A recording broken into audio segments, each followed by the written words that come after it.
Welcome to recipes in my way. இன்றைக்கி நம்ம அருமையான சுவையில் ஆப்பம், இடியாப்பம், சப்பாத்தி, தோசை எல்லாத்துக்கும் பொருத்தமாக ஹோட்டல் ஸ்டைலில் வெஜிடபிள் பாயா தான் செய்ய போகிறோம். இதை எப்படி செய்கிறது, இதுக்கு தேவையான பொருட்கள் என்ன பார்க்கலாம் வாங்க. வானலியில் 3 டேபிள் ஸ்பூன் எண்ணெய் ஊற்றிக்கலாம். சின்னதாக 2 துண்டு பட்டை, 2 கிராம்பு, 2 ஏலக்காய், 1/2 டீஸ்பூன் சோம்பு, மீடியம் சைஸில் 2 பெரிய வெங்காயம் நீல வாக்கில் நறுக்கினது.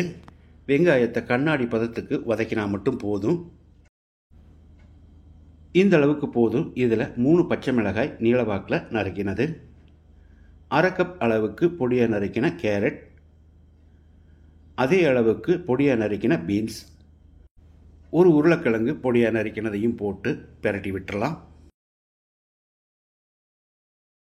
இப்போ இதோட 1/2 டேபிள் ஸ்பூன் அளவுக்கு இஞ்சி பூண்டு விழுது சேர்த்து பச்சை வாசனை போகிற அளவுக்கு 1 நிமிஷம் நல்லா வதக்கி விட்டுடலாம். இப்போ இதில் கொஞ்சமாக புதினா இலையும் போட்டு கலந்து விட்டுடலாம்.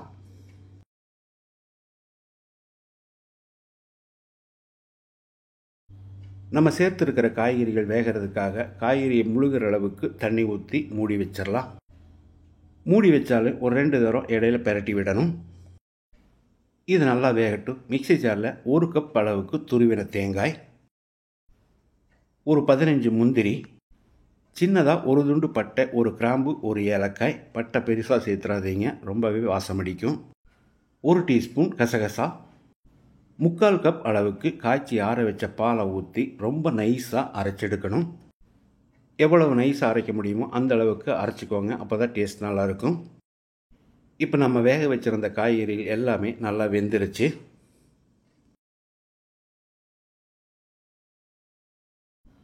இப்போ இதில் நம்ம அரைச்ச தேங்காயை ஊற்றிடலாம்.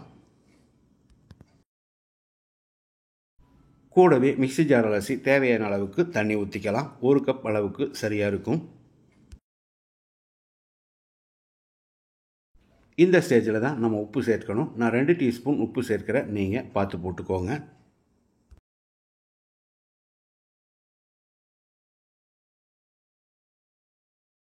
உப்பு சேர்த்து கலந்து விட்ட பிறகு ஒரு 2 நிமிஷம் கொதிக்கட்டும்.